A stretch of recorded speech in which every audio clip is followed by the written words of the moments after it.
Hello everyone, SN sir की class में आपका स्वागत है।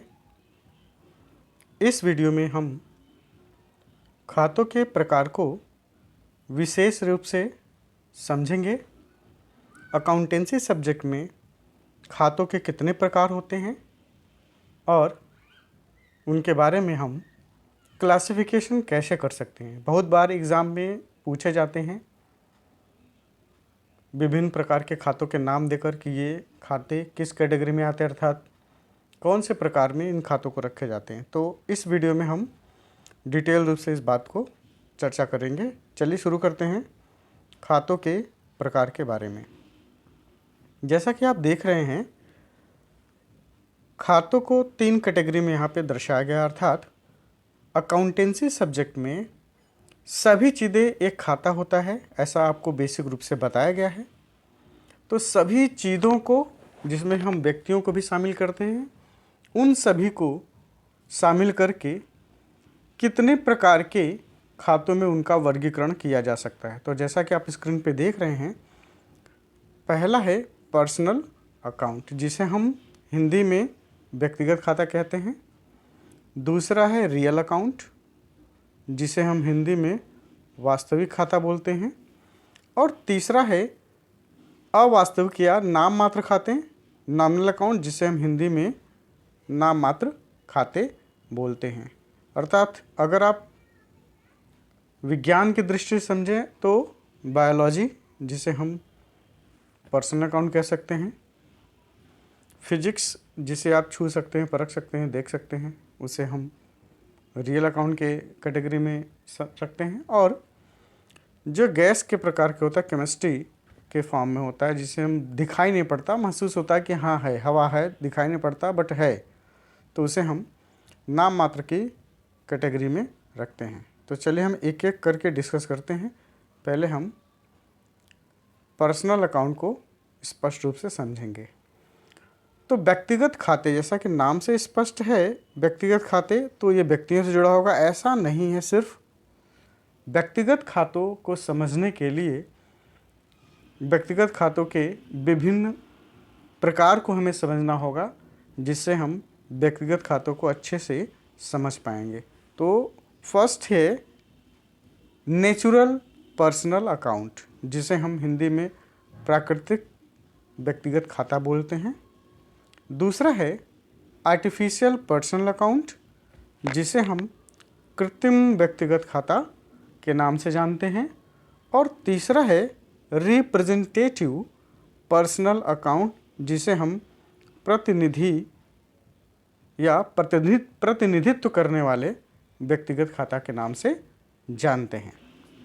तो ये क्या है, इनके बारे में समझेंगे तो हम खातों को व्यक्तिगत खाता के कैटेगरी में रख पाएंगे कि हाँ, अमुक अमुक खाता पर्सनल अकाउंट होता है। तो चलिए देखते हैं उनके डेफिनेशन के बारे में, उनकी पहचान के बारे में। तो स्क्रीन पे जैसा कि आपको दिख रहा है, नेचुरल पर्सनल अकाउंट, जैसा कि हमने 3 क्लासिफिकेशन किया पर्सनल अकाउंट के बारे में, तो पहला हम डिस्कस करने जा रहे हैं नेचुरल पर्सनल अकाउंट, जिसे हम प्राकृतिक व्यक्तिगत खाता कहते हैं।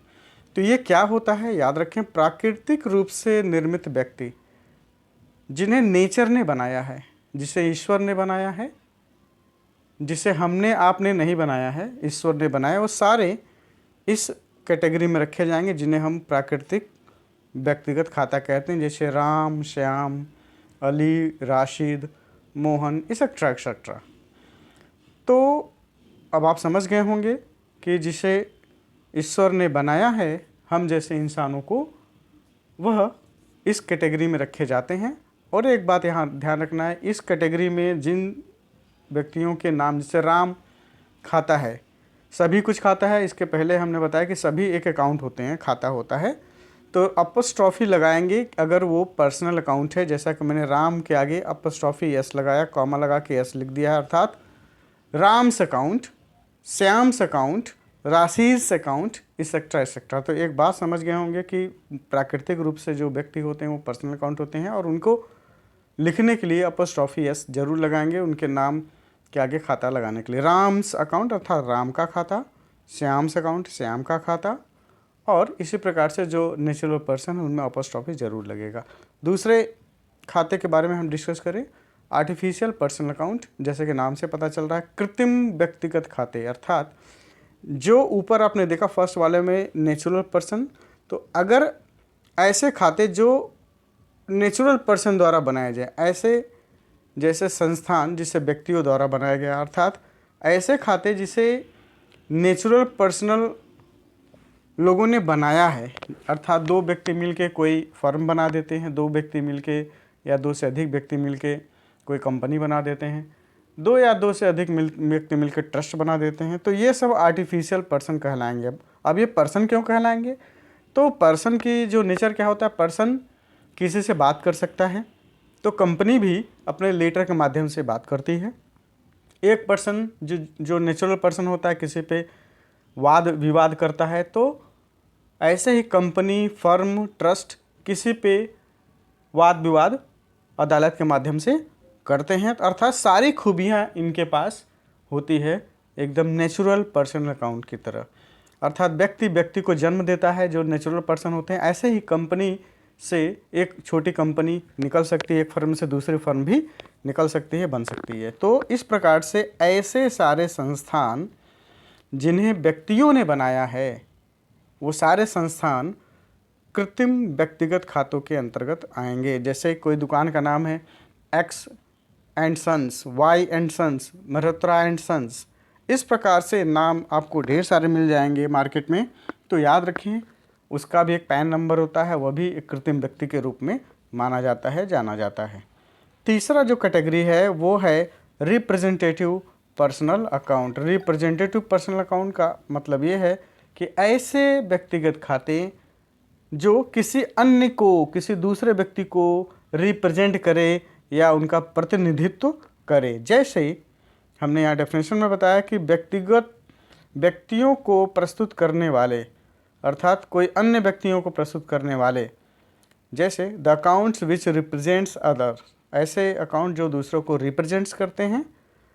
फॉर एग्जांपल हम कैपिटल अकाउंट की बात करें तो जैसा कि अकाउंट में आपको बताया जाता है कि मालिक द्वारा लगाए गए पैसे को हम पूंजी बोलते हैं और या कैपिटल बोलते हैं इंग्लिश में।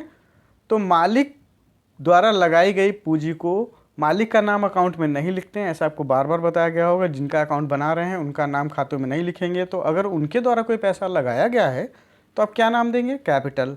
ओके, तो कैपिटल किसको रिप्रेजेंट करता है, किसका प्रतिनिधित्व करता है? मालिक का। तो कैपिटल अकाउंट क्या है? पर्सनल अकाउंट है। याद रखें आप, कौन सा पर्सनल अकाउंट है? Representative personal account. बहुत से एग्जाम से पूछे जाते हैं कैपिटल कौन सा अकाउंट है, तो बहुत लोग गलतियां कर देते हैं। कुछ लोग कैपिटल पर गलती नहीं करते लेकिन आउटस्टैंडिंग पे गलती कर देते हैं। आउटस्टैंडिंग एक्सपेंसेज ऐसे लिखा होता है तो वो उनको लगता है एक्सपेंसेज है तो पर्सनल अकाउंट में नहीं जाएगा। तो याद रखें, आउटस्टैंडिंग किसको रिप्रेजेंट करता है? जिसका पैसा बकाया है। तो आउटस्टैंडिंग सैलरी है, अर्थात उस व्यक्ति को रिप्रेजेंट करता है जिसकी सैलरी बकाया है, देना बाकी है संस्था को। प्रीपेड एक्सपेंसेज, एक्सपेंसेस के नाम से है लेकिन ये पर्सनल अकाउंट है। कौन सी कैटेगरी का? रिप्रेजेंटेटिव पर्सनल अकाउंट है। किसी संस्था को या किसी व्यक्ति को आपने एडवांस में पेमेंट कर दिया है, जिसकी सेवाएं लेना आपको बाकी है, तो वो प्रीपेड एक्सपेंसेस की कैटेगरी में आती है। ऐसे अक्रूड, अनअर्न्ड इनकम्स एक्सेट्रा, ये सारे कुछ रिप्रेजेंटेटिव पर्सनल अकाउंट में आते हैं क्योंकि ये किसी व्यक्ति को रिप्रेजेंट करते हैं। कैपिटल जैसे मालिक को रिप्रेजेंट करता है, आउटस्टैंडिंग सैलरी उस व्यक्ति को रिप्रेजेंट करता है जिसका सैलरी बकाया है। ठीक है, तो आगे हम बढ़ते हैं और अगले खाते के रूप में हम डिस्कस करते हैं जिसका वो बोलते हैं रियल अकाउंट, वास्तविक खाते। सिंपल सा डेफिनेशन वास्तविक अकाउंट का ये है, रियल अकाउंट का ये है कि रियल में हो, वास्तव में वो हो, जिसे छू सकते हैं, देख सकते हैं, टच कर सकते हैं। अर्थात अपवाद की हम बात न करें, सेकंड इंटैंजिबल को बात न करें, पहले हम इसको टैंजिबल की बात कर लें तो आपका कॉन्सेप्ट क्लियर हो जाएगा। तो टैंजिबल की हम बात करें, अर्थात वास्तव में जो खाते आपको दिखाई पड़ रहा है व्यक्ति की कैटेगरी में वो ना हो। व्यक्ति को टच कर सकते हैं आप, लेकिन वो व्यक्तिगत खाते की कैटेगरी वाले सारे आइटम्स को हटाकर बाकी सब को अगर टच कर सकते हैं जिसमें जान नहीं है। जैसे फर्नीचर दुकान में लगा आप टच कर सकते हैं, देख सकते हैं। कैश टच कर सकते हैं, देख सकते हैं। बिल्डिंग्स देख सकते हैं, टच कर सकते हैं। तो आपके आंख से दिखने वाली समस्त चीज़ें जो पर्सनल अकाउंट की कैटेगरी में नहीं रखा गया है उनकी मैं बात कर रहा हूँ, वो सारा कुछ रियल अकाउंट बोले जाएंगे। अर्थात जिस मोबाइल को आप देख के पढ़ रहे हैं आपके हाथ में है वो भी रियल अकाउंट होगा, लैपटॉप में आप देख रहे हैं तो वो रियल अकाउंट होगा, क्योंकि आप छू सकते हैं, देख सकते हैं, परख सकते हैं। वो सब सारी चीज़ें जो पर्सनल अकाउंट की कैटेगरी को छोड़कर वास्तव में छू सकते हैं, देख सकते हैं, परख सकते हैं, तो वो सब इस कैटेगरी में रखे जाएंगे रियल अकाउंट में। तो ये कौन सी कैटेगरी है? टेंजिबल। ऐसे भी कुछ रियल अकाउंट होते हैं जो दिखाई नहीं पड़ते हैं, जैसे सबसे बड़ा एग्जांपल है गुडविल। दिखाई नहीं पड़ता लेकिन दुकान की वैल्यू होती है, वो भी एक रियल अकाउंट की कैटेगरी में रखा जाता है। कॉपीराइट्स, पेटेंट्स, ये सब भी रियल अकाउंट की कैटेगरी में रखा जाता है। तो हमने इसको अपवाद के तौर में इंटेंजिबल को रखा हुआ है।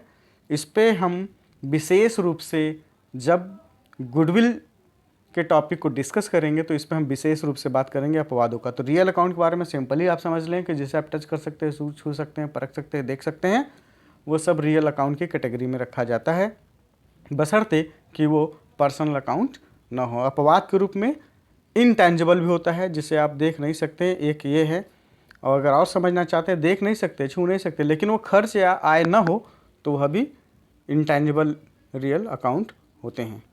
तो चलिए हम अगले और अंतिम अकाउंट के बारे में बात करें, जिसे हम नॉमिनल अकाउंट बोलते हैं, या अवास्तविक या नाम मात्र खाता बोलते हैं। नाम मात्र का मतलब है एकदम नाम मात्र से सिंपली इसको समझना है तो ऐसे आप समझ लें कि मोबाइल जो आपके सामने है इसमें टेम्पर्ड ग्लास लगा है, मटेरियल जो दिख रहा है वो सब लगा है, वो सब रियल अकाउंट है। लेकिन इसमें सर्विस भी लगा है, अर्थात मजदूरी भी लगा है, अर्थात उस इंजीनियर की इंजीनियरिंग लगा जो दिखाई नहीं पड़ रहा है, तो ये रियल अकाउंट है। तो ऐसे समस्त खर्चे आय जो दिखाई नहीं पड़ती हैं, सिर्फ आपको पता है कि हाँ एक नाम मात्र के रूप में है इसमें।